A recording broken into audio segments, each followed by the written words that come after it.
नमस्कार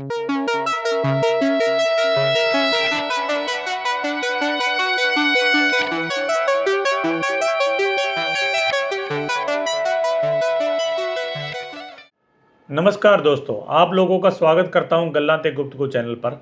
आज हम एक सोशल इशू डिस्कस करेंगे इस चैनल के ऊपर, जो कि हम लोगों ने नदियों को डायरेक्टली सीवरेज बना दिया है। इससे पहले हम लोगों की बात करें तो हमारे देश के अंदर सीवरेज सिस्टम था, तो वो इतना ज़्यादा इम्प्रूव्ड नहीं था। लेकिन आज हम लोगों का जो सीवरेज सिस्टम है बड़ा इम्प्रूव्ड है।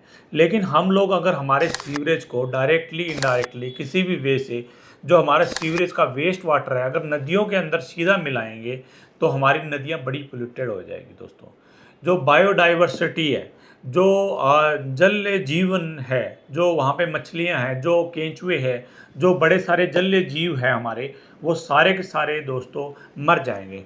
और उसका एक इम्पैक्ट और होगा, जो हमारी एग्रीकल्चर है दोस्तों वो जहरीली हो जाएगी दोस्तों।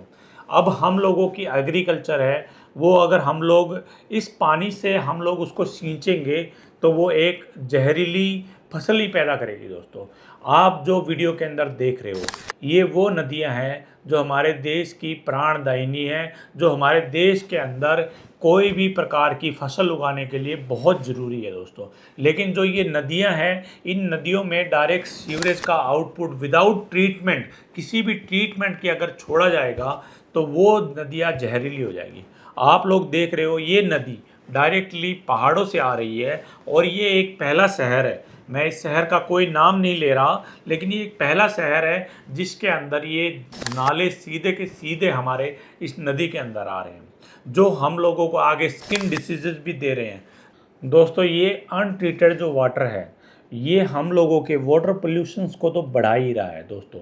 वाटर पोल्यूशन में हैवी हाजार्ड्स आ रहे हैं, फैक्ट्री के केमिकल्स आ रहे हैं, ये सब चीज़ें हमारे जो पीने के पानी को तो बहुत ज़्यादा दूर कर रहे हैं हम लोगों से। साथ में एग्रीकल्चर रिलेटेड वाटर को भी ये हमसे दूर कर रहे हैं। जो वाटर पोल्यूशंस है तो उसका सबसे बड़ा रीज़न है जो हाजार्ड वेस्ट है, केमिकल वेस्ट है, जो नदियों में सीधा फैक्ट्रियों द्वारा छोड़ा जा रहा है दोस्तों। इससे हम लोगों की किसी न किसी तरीके से लाइफ तो ज़्यादा से ज़्यादा डिस्ट्रैक्ट हो रही है। साथ में बड़े सारे नुकसान भी हो रहे हैं दोस्तों। पहला नुकसान हम लोग इसकी इरिगेशंस के ऊपर, हम लोग अगर सिंचाई के रूप से इस पानी को इस्तेमाल करते हैं तो दोस्तों हमारी जो फसलें हैं वो सारी की सारी पोल्यूटेड है दोस्तों। और उससे हम लोगों को हमारे फिजिकल डैमेजेस हो सकते हैं, जो हम लोगों को बीमारियां लग सकती है दोस्तों उसके अंदर। दूसरा नुकसान दोस्तों जो जलीय जीवन है, जो हम लोग एक्वेटिक लाइफ बोलते हैं, वो एक्वेटिक लाइफ इससे डिस्टर्ब हो रही है। वहाँ से पोल्यूटेड वाटर के अंदर कोई भी एक्वेटिक लाइफ संपन्न नहीं हो सकती दोस्तों। इसके साथ साथ में जो ह्यूमन हेल्थ प्रॉब्लम है दोस्तों, ह्यूमन हेल्थ प्रॉब्लम के अंदर हम लोगों के पास में बड़ी सारी बीमारियां इसके साथ में आ रही है। पानी के साथ में जो हमारे स्किन डिसीज़ है वो भी आ रहे हैं, साथ में लीवर डिसीज़ है वो भी आ रहे हैं, स्टोमच के जो डिसीज़ है, पेट से रिलेटेड बीमारियां हैं वो भी हमारे शरीर के अंदर आ रही है। क्योंकि हम लोग वो पानी कंज्यूम नहीं करते, लेकिन वो नहाने में यूज़ करते हैं या हमारी फसलों में यूज़ करते हैं। तो ये वाला पानी हम लोगों को हमारे शरीर के अंदर नुकसान ही पैदा कर रहा है दोस्तों। अब हम लोगों ने समस्याएं तो डिस्कस कर ली कि ये जो वाटर है जो डायरेक्टली रिवर के अंदर मिल रहा है, जो वाटर कंज्यूम तो कर ही नहीं सकते, उससे नहा भी नहीं सकते और खेती भी नहीं कर सकते, लेकिन इसकी हम अब सॉल्यूशंस का डिस्कस करते हैं। तो पहला जो इसका सल्यूशन है दोस्तों वो है एसटीपी प्लांट, जो कि है सीवरेज ट्रीटमेंट प्लांट।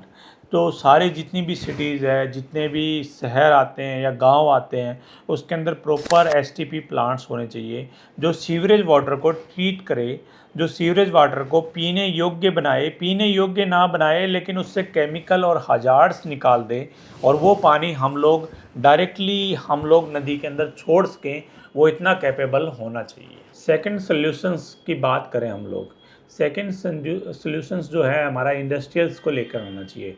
जो इंडस्ट्रीज़ है दोस्तों वो डायरेक्टली हम लोगों का पानी सीधा का सीधा नदी के अंदर छोड़ रही है। पहली बात तो गवर्नमेंट की तरफ से स्ट्रिक्ट उन लोगों के ऊपर पेनल्टीज़ लगनी चाहिए, उन लोगों के ऊपर रोकथाम होनी चाहिए और किसी भी प्रकार की करप्शन इसके बीच में नहीं आनी चाहिए। और उन लोगों के पास में प्रॉपर ईटीपी प्लांट होना चाहिए जिसका कि एक ऑडिट हो टाइम टू टाइम। उस ऑडिट की रिपोर्ट एक आम आदमी भी देख सके कि इस इंडस्ट्रीज़ की ऑडिट की रिपोर्ट ईटीपी प्लांट के लिए क्या है।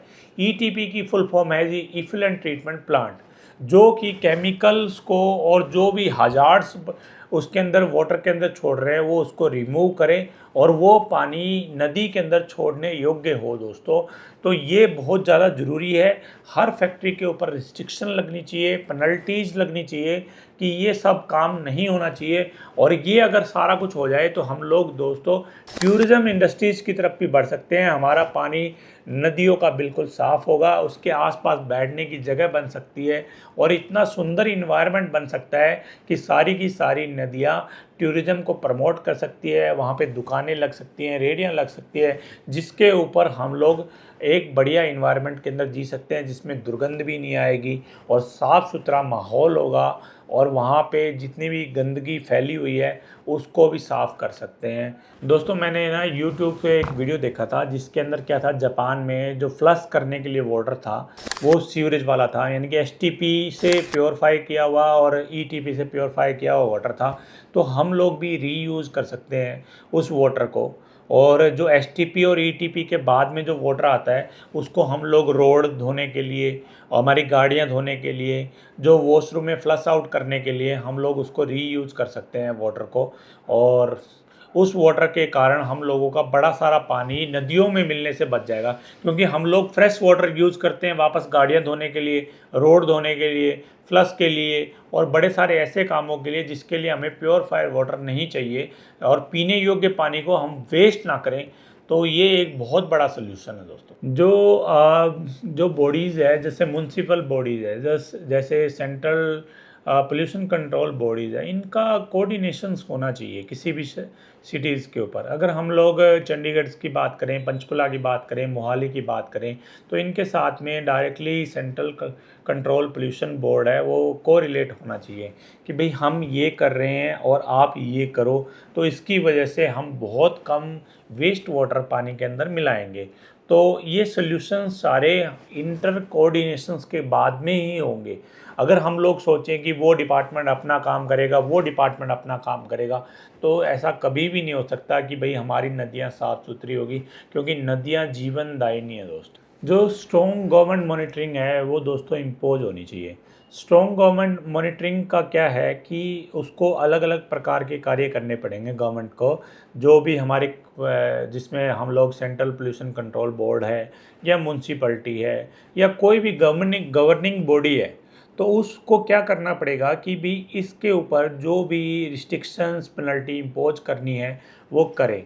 अगर वो किसी भी फैक्ट्री से वेस्ट वाटर निकल रहा है तो उस पर सीसीटीवी लगाना है या मॉनिटरिंग लगाना है, या 15-20 हज़ार रुपये का कोई एम्प्लॉय लगाना है जो डेली के डेली रिपोर्ट प्रोड्यूस करे सेंट्रल कंट्रोल पोल्यूशन बोर्ड को कि भाई वो बंदा पानी छोड़ रहा है या वो सिटी से पानी आ रहा है। तो वो एक ऐसी रिपोर्टिंग करे जिसके ऊपर वो एक नोटिस इशू करे उसको कंपनी को कि भाई तुम्हें ये चीज़ नहीं करनी है या तुम्हें इतना फ़ाइन लगेगा, या डायरेक्टली फ़ाइन इम्पोज करके या रिस्ट्रिक्शन करके। बिकॉज दोस्तों आज पानी है तो कल जीवन है, अदरवाइज़ कोई भी जीवन हमारे आने वाले 100 सालों के बाद में नहीं है अगर ऐसे ही पानी मिलता रहा दोस्तों। जो नेक्स्ट सोल्यूशंस है वो हमें मानता हूँ कि जैसे कि कुछ कैंपेनिंग चलानी पड़ेगी, कुछ एनजीओज़ इकट्ठे हो, कुछ पब्लिक अवेयरनेस हो जिसके अंदर बड़े सारे लोग हमारे एक साथ में एकत्रित हो। जैसे कि दिल्ली के अंदर भी बड़ी सारी क्लीन ड्राइव चल रही है। एक फॉरेन का बंदा है जो कि हमारे देश के अंदर बड़ी सारी क्लीन ड्राइव चला रहा है। वैसे भी लोकल बॉडीज़ और लोकल लोग मिलकर एक एनजीओ चलाए, जिस एनजीओ के अंदर क्या हो कि दोस्तों वो लोग मिलकर उस नदी को साफ़ करने के लिए कोई भी कदम उठाने हो। क्योंकि देखो अकेला जाएगा तो हमारे देश में कुछ भी हो सकता है अकेले के साथ में। अगर एनजीओ जाती है, जैसे ग्रुप ऑफ पर्सन्स जाते हैं, बड़े सारे लोग जाते हैं, तो उनका कुछ भी नहीं हो सकता। वो लोग किसी भी चीज़ के ऊपर अपना कदम रख सकते हैं और किसी भी चीज़ के ऊपर वो बोल सकते हैं कि तुम्हें ये गलत करना है, गलत कर रहे हो तुम लोग ये, सॉरी। तो उसमें हम लोग जो एकत्रित होके गवर्नमेंट को भी हम लोग नोटिस दे सकते हैं, और जो कंपनीज हैं उन लोगों को भी नोटिस दे सकते हैं, या खुद कंपेनियन चलाकर वहाँ की सफाई कर सकते हैं दोस्तों। वहाँ पे जो प्लास्टिक वेस्ट बिखरा पड़ा है उसको भी साफ़ कर सकते हैं। तो ये एक बहुत बड़ा सोल्यूशन है, बड़ा इम्पैक्टिव है। जब गवर्नमेंट काम नहीं करती तो हम लोगों को ऐसे सोल्यूशंस प्रोड्यूस करने पड़ते हैं दोस्तों। अगर हम लोग ऐसे ही सोचते रहे कि भाई आने वाले हमारी गवर्नमेंट करेगी, या हम लोग यही सोचते रहेंगे कि कोई करेगा, अगर हम लोग आवाज़ भी नहीं उठाते हमारे इस पानी के लिए, तो एक दिन ये दोस्तों पानी ख़त्म हो जाएगा हमारे पास में से, और ये पानी सारा का सारा सीवरेज बन जाएगा, नदियाँ सीवरेज में कन्वर्ट हो जाएगी। हमें इसके लिए कदम उठाने पड़ेंगे, जो मैंने बताया है उसी तरह से कंपेनियन चलाने पड़ेंगे, आवाज़ उठानी पड़ेगी। हम लोग बड़े सारे चीज़ों के लिए कैंडल मार्च कर लेते हैं, बड़ी सारी चीज़ों के लिए हम लोग आवाज़ उठा लेते हैं, और बड़ी सारी चीज़ों के लिए एकत्रित हो जाते हैं, चाहे वो किसी भी जाति पांति के हो हम लोग। लेकिन हम लोगों को जो पानी है, जल है, जो जीवन है दोस्तों, आने वाले फ्यूचर का जीवन है। मैं मेरे पास में बहुत सारी इंश्योरेंस करता हूँ, बड़े सारे शेयर्स लेता हूँ कि भाई आने वाली फ्यूचर को पैसे की दिक्कत ना हो, लेकिन पानी की दिक्कत के बारे में मैं क्या कहता हूँ। अभी 2025 चल रहा है और हम लोग आज 21वीं सदी के अंदर जी रहे हैं। हम लोग हैंगिंग ट्रेन लेके आने की बात कर रहे हैं, हम लोग बुलेट ट्रेन की बात कर रहे हैं, हम लोग देश में गुड़गांव में डिज्नीलैंड लेके आने की बात कर रहे हैं, लेकिन कोई भी बात नहीं कर रहा कि पूरे भारतवर्ष की जो नदियों के अंदर, जो पानी के अंदर डायरेक्ट सीवरेज वाटर मिलाया जा रहा है, या एसटीपी और ईटीपी के बिना जो पानी, अनट्रीटेड पानी जो मिलाया जा रहा है, और जो देश की और जो पूरे दुनिया की मेन जो एक मुख्य चीज़ है जिसके लिए बिना पानी के जीवन ही नहीं है, उसके बारे में कोई बात नहीं कर रहा। तो दोस्तों मैं आप लोगों से अपील करूंगा गल्लां ते गुफ्तगू चैनल के माध्यम से कि आप लोग उठो, जागो, मैं आप लोगों के साथ हूँ। जो भी मेरी तरफ से कॉन्ट्रीब्यूशन हो पाएगा, चाहे वो आपका श्रमदान है, चाहे वो आपका कोई भी प्रकार का दान है, मैं और मेरी टीम आप लोगों के साथ में हमेशा रहेगी। पूरा वीडियो देखने के लिए आपका बहुत बहुत धन्यवाद। आप लोगों का कॉन्ट्रीब्यूशंस चाहे वो किसी भी प्रकार का है, इस देश की इस समस्या का समाधान कर सकता है। धन्यवाद दोस्तों।